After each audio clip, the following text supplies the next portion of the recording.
to feed me 24/7, and I ain't never gonna stop, no.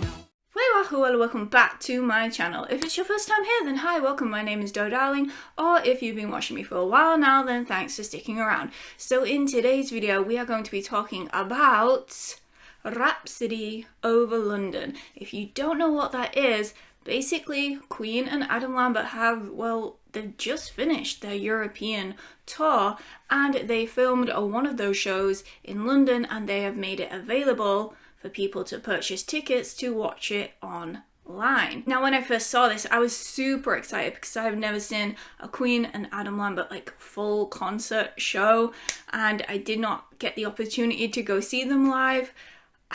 I really want to, so for me this was like the next best thing. So there was a range of tickets that you could buy if you wanted to see it, you know, just in HD or 4K, or if you wanted a t-shirt, or if you wanted like extra bits, you know, there was options, and I went for the cheapest one, which included the interview, so you could send in a question and they could possibly answer it live, and yeah, the show itself. So I think it worked out at around £21 after fees, because, you know, there's always some hidden extra fees that's always added on, like £1 blinking fee, £2 breathing fee. Like, I don't know what the fees are for, but there's always some added fees. So yeah, it was around, I'd say, £21. And then someone said to me that they were gonna wait for the Blu-ray to come out. And I never even thought about the possibility of a Blu-ray coming out after, and I was like, oh no. Should I have waited? Am I gonna end up spending my money twice watching it now and then buying it again later? Like, is this another Queen cash grab?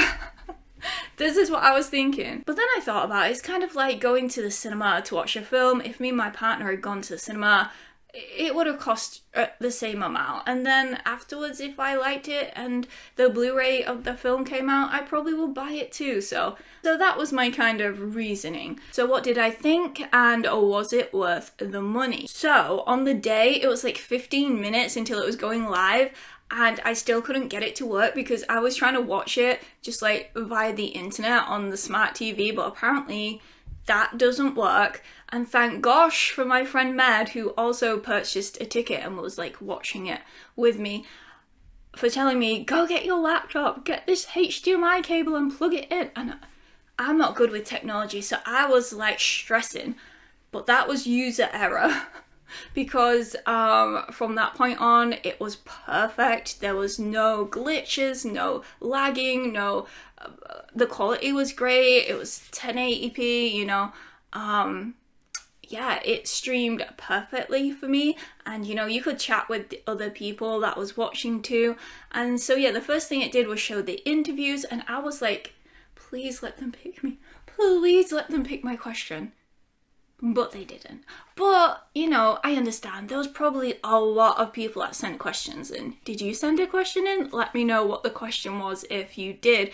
I think I asked them, you know, when you're on stage and you come off stage, you must be so full of adrenaline from the show. Like, how do you even wind down, like, after that? Because, yeah, that would be hard. There were some really good questions, though. And one of them that stood out to me was someone asked basically, who's the best, like, famous person you've met? And I think Brian said Neil Armstrong, and Roger said Nelson Mandela. And so then when it came to Adam, he's like, these two guys. And Brian was like, oh my gosh, I didn't think he was gonna say us. And Adam's like, of course. And Brian's like, we really love you, Adam. And it was just such a sweet moment. And, you know, you can see how humble Adam is and how much they all love it. It was like a father to son moment. Like, it was so sweet moment. Also, I really like Brian's shirt. He had a shirt with Frank on, but it was like Diamante or something, and I kind of wanted it. Adam's shirt looked great too, but Brian's was just like, Oh, and like 1 million people asked, are they going to do another tour? Because I've been hearing rumours of everyone saying this is the last tour they're ever going to do, they're getting too old, they're not going to do tour anymore, and I am desperate to go see them. And they said, we are thinking, we are talking, but we want to rest first. So I think that's a yes, but let them rest. It's okay, it'll give me some time to save some money so I can actually go and see them. So the concert itself started and it had, you know, the big like gold Queen logo across the stage. And it started with innuendo and, you know, like that drumming part. Like, can you imagine? Like, the atmosphere from the get-go, it was so dramatic and cinematic. And I was already, like, immersed. And I was like, whoa, this is amazing. And then it lifted up. And then there was, like, big red curtains. And they parted. And there was Brian with, you know, the red special coming out, and the first song was Now I'm Here, and it was like, now I'm here, and like a silhouette of Adam like appeared up there. It's like, now I'm there, and then he appeared over there, and I'm like screaming at this point. And then he's like, I'm just a new man, and he's like coming down the steps, and oh my gosh, what he was wearing. He had a 3-piece suit on made of like black glitter. It was just amazing. And a top hat. Not just any top. Like, his top hat was bigger than his platform boots. And you know how big those shoes are that he wears. The top hat was like, I swear, it was like this. It was huge. It was giving Elton John cross Boy George. And I was here for it. The glittery eye makeup just stood out so good. He had glitter everywhere. I don't think there was one part of that man's body that was not covered in glitter. For real. And it was so funny because Roger was so understated in the way he was dressed, and he just had a tiny little strip of black glitter there. And that was it. You know, he was the only one that didn't have any kind of costume change throughout. Which was interesting. So they started with like a kind of like medley of lots of different songs, like little bits of the different songs before they, you know, spoke to the audience, but it was just like a great way to get the show going, you know. I really like the part where he's singing Killer Queen and he has his fan and he's on top of the piano. It was fun. And you know, one thing that stood out to me, because when I talked about Adam and Queen before, some of the criticisms was they thought that Adam was like putting on some kind of like drag show. It was too over the top. And so I was kind of expecting that. And I mean, look, I like drag. I do drag. So if it had been like a drag show, I would have been down. But it really wasn't like that at all, in my opinion. I mean, he was funny. He was camp. He was having fun up there. But he was serious and, you know, powerful. It just suited the songs that he was doing, and he was just being entertaining. So that kind of criticism that I've heard, you know, I didn't really see it, even though for me it wouldn't be a bad thing anyway. Throughout there was a couple of songs that I hadn't heard, and so I was like messaging Med like, what is this song? I think the song was Tear It Up. I was just listening, and then after a while I was like, wait, is this a Queen song? Like, I don't know this song. So let's Tear It Up. And then towards the end, there was the beginning of, I think it's You Take My Breath Away. And it sounded incredibly haunting. It was only like a few seconds. And it was Freddie singing it, I'm sure. And I think you've asked me to react to that one a lot. So we're going to have to do it because it sounded really good. Just that tiny little snippet. But there is one song that I've not been able to get out of my brain since hearing it for the first time on this concert, and I just keep hearing like a little snippet of it going around my mind, like something like, whoa, ooh, ooh, ooh, in the lap of the gods. I think that's it. Like, it's hard to remember it, but like, it was just mind-blowing to me. Like, listening to it, it sounded so otherworldly, and I was like entranced.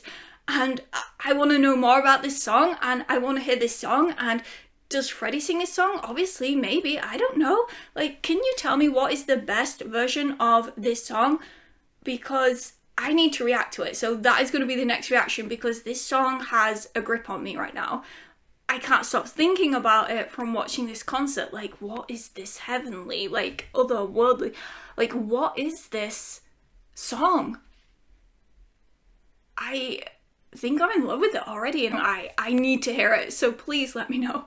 Please. The whole thing was shot so beautifully as well. You know, I can't fault that. It was absolutely stunning to watch. Like, the whole visuals, the lighting effects, the sound, like, it was like perfect, like absolutely breathtakingly perfect. And Brian and Roger as well were just amazing, like absolutely amazing. You could see that they were loving it, and if they were tired, they were not showing it. And you know, Adam was just incredible too, and again, still so humble. Like, he came out and he was like, you know, thank you for giving me a chance, even though he's been doing it for 10 years. Like, and if you give me the chance tonight, I'm gonna rock your ass. Like, and he did, but he's just so humble with it. And you could just see the love between them all. Like, they're just great together, like really good together. And Adam's voice sounded great. I remember him when he was singing Don't Stop Me Now, and the crowd were like joining in, and I remember him like singing and working around Brian, and he was like, don't stop me now, and Brian's like, I'm not gonna stop you. You could see him mouthing it. It was just like fun. They were just having fun on stage together. And at the end of Don't Stop Me Now, you know, da da da da da, like the whole crowd was singing, and it was just I was like, I want to be there. This was the next best thing though. And I found myself like a third of the way through the concert thinking, I want this on Blu-ray. If they bring this out on Blu-ray, like, I'm gonna buy it. It was just good. It was just that good, you know? And my partner's looking at me like, really? And I'm like, because, you know, they did say they had no plans to bring this out afterwards on Blu-ray. But no plans doesn't mean no, you know? I'm expecting them to be like, we had no plans, but due to the amount of demand, we're bringing it out. Is that what you call a cash grab? Possibly. But I feel like I would buy it. It was that good. There were just so many incredible moments that I want to like talk about, but I don't want the video to be too long. But like when Adam came out on that blinged up Harley Davidson, now I thought he was gonna sing Crazy Little Thing Called Love. No, it was like ting ting, I want to ride my bicycle, and I'm like, I'm looking at that bike and I'm like, damn Adam, you look cool on that Harley Davidson. I want that Harley Davidson. I was just like, that is so cool. That's so cool, man. So cool. It was so funny as well when he was singing the line, I don't want to be the president of America. And then he mouthed afterwards. And I was like, yeah. He was funny. Like, there was a lot of funny moments. And I remember him singing another one, Bites the Dust. Like, it was so good. It sounded so good. And then at one point there was like this kind of ad-lib moment where he was just singing this haunting, like incredible sounds, and Brian was joining in with the guitar, and it was just like, whoa. Sounds I've never heard before. Like, I can't explain it. It was mesmerizing. And then it went into I Want It All. And you know, this is why I think Adam really, really shines. Like, on these really powerful ballads, like, it really lets him show his voice. And I think he just sounds incredible on these type of songs. Like, The Show Must Go On, I Want It All. Like, he just lets his voice soar, and it's very, very difficult, I feel, for anyone to say that Adam can't sing when you hear him sing those types of songs. Just, mwah, mwah, mwah, mwah. And let me say that they never forgot Freddie in this concert. They were always referencing him, and, you know, you saw him on the screen, and it was like honouring Freddie, for sure. I felt that they were honouring Freddie, and Freddie was not forgotten, and Freddie was still a part of it.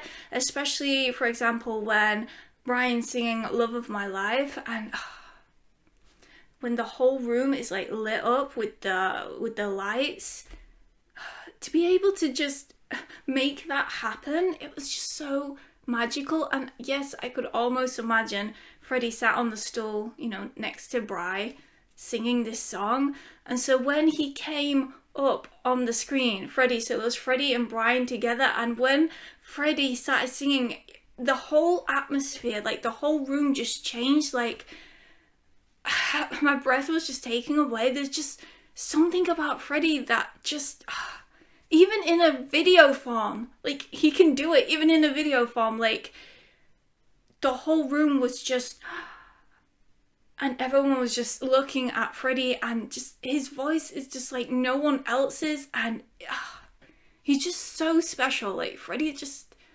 one of a kind. Like I just couldn't believe it. Like even in a video, he managed to, you know, just I can't explain the absolute magic that is Freddie Mercury, but I know you know what I mean. Like, man, when he first like came on the screen, it was like the world stopped for a moment.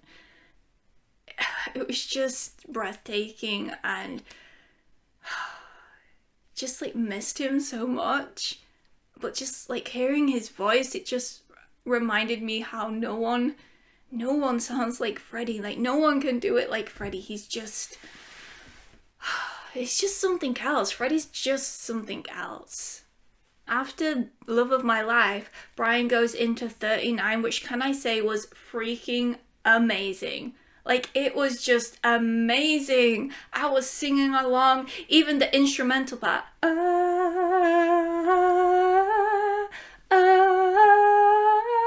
I was like, in the year of 39.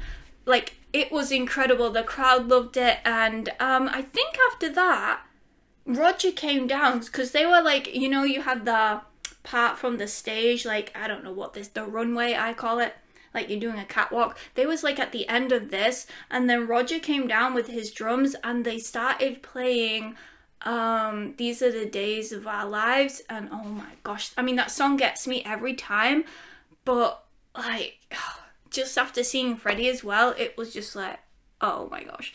And Roger sounded amazing singing, and my partner said again, he sounds like Rod Stewart, and I'm like, I know, I think that too, but shh.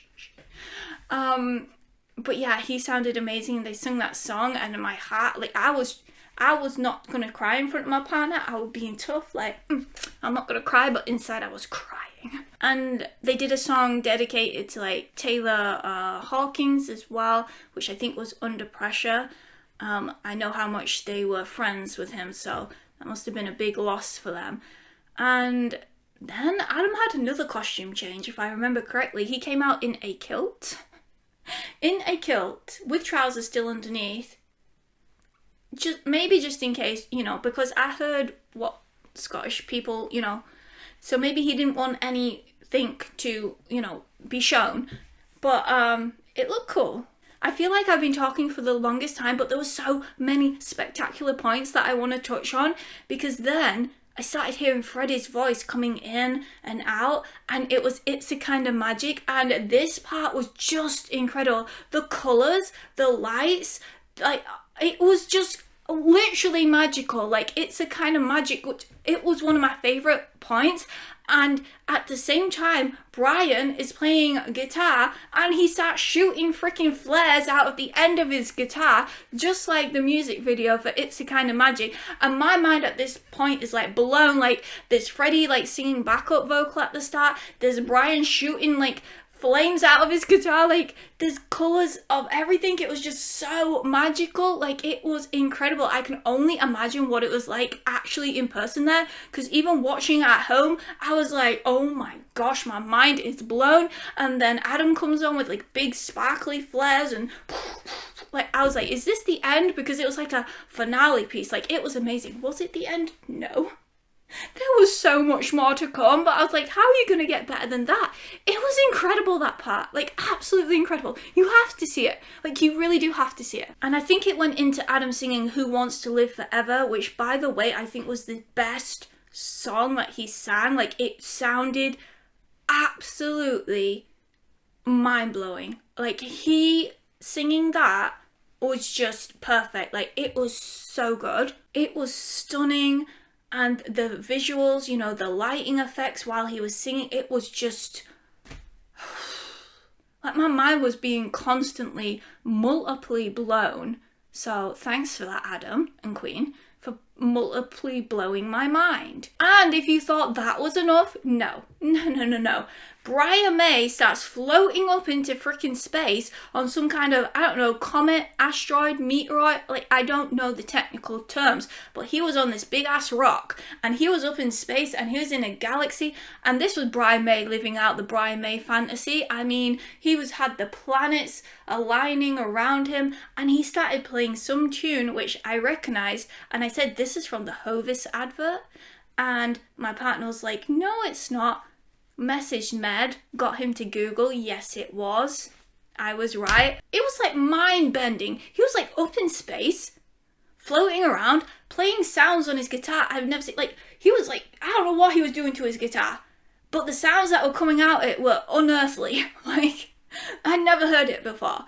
It was like mind-blowing, and I'm like, what is happening now? And then I think there was like The Show Must Go On, which again was just incredible, and then it went into Bohemian Rhapsody, which the crowd absolutely loved. And those visuals of Freddie on the screen, and you could hear Freddie singing the Galileo with Roger on the screen, so that was really nice. And then Brian comes up out of the floor, smoke everywhere, but it's not Brian. No, it's Bryborg. Like, he is a robot, like multicolored robot with this mask on, playing guitar, and I'm like, what is happening? You know, the epic guitar, like, part in Bohemian Rhapsody, like, and I'm like, oh my gosh. Just when you thought it couldn't get any more, it got more. That's what this whole concert was like. Like, just when you thought it couldn't get more, it got more. And you're like, how is it going to get more? And I don't know how, but it got more. And I was like, whoa. Bohemian Rhapsody is like ending, the lights are going wild, the crowd's going wild, and you think this is going to be the end. This is the end, but you know this isn't the end, because We Are the Champions is the last song. So, as you think it's the end, and the crowd are clapping, and you know, it's all dark, and you're like, yeah, no. And then, when it's all dark and you think it's over, Freddie appears on the screen, just Freddie and Freddie alone, and he starts doing his vocal warm-ups, and the crowd responds, and he throws a drink over us, and I'm like, yay, throw that drink over me, Freddie. And he's doing his vocals, and I was just like, how is he commanding the audience like this? Even through just like a video screen, like, it's just incredible. Like, even though he's not with us anymore, he's still doing this. Like, it was just a moment that was incredible. And then at the end, he's like, fuck off. Like, and the whole crowd laughed, and I laughed, and I was like, you can tell me to fuck off any day, Freddie. Like, who else can tell their audience to fuck off and have such a great, response and reaction from saying that? Like, it was just great. And this is what I mean when I think they really are honouring Freddie and not forgetting Freddie, and that's why, after watching this, for sure, I'm 100% behind what Queen and Adam Lambert are doing, because there were so many moments throughout the show, like I said, that Freddie was not forgotten at all, and I really do believe that what they are doing is honouring and letting the music continue and live on, and providing so much entertainment and enjoyment for so many. The crowd was loving it. I love that we got to see glimpses of the crowd, and they all had their Queen t-shirts on, and they were all loving it, and I want to be there.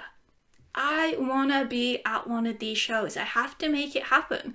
Like, that's how this made me feel. It made me feel like I want to be there, because it was that incredible. For the finale, they come out wearing the same, clothes that they wore when they did the Queen's Jubilee. So Brian had his, like, wildlife inspired jacket on, and Adam had his gold crown and black and gold, like, long jacket suit. So they came out and sung We Will Rock You going into We Are the Champions, and on the back of the screen on the stage was Frank the robot, and he was looking over at the crowd like this, moving around. It was just incredible. It was visually stunning, the sound was stunning, each one of them was stunning, the whole thing. Like, massive round of applause to everyone involved in those like productions, because the whole entire thing was just incredible. Like, I honestly do feel like I got my money's worth. If I'm thinking now,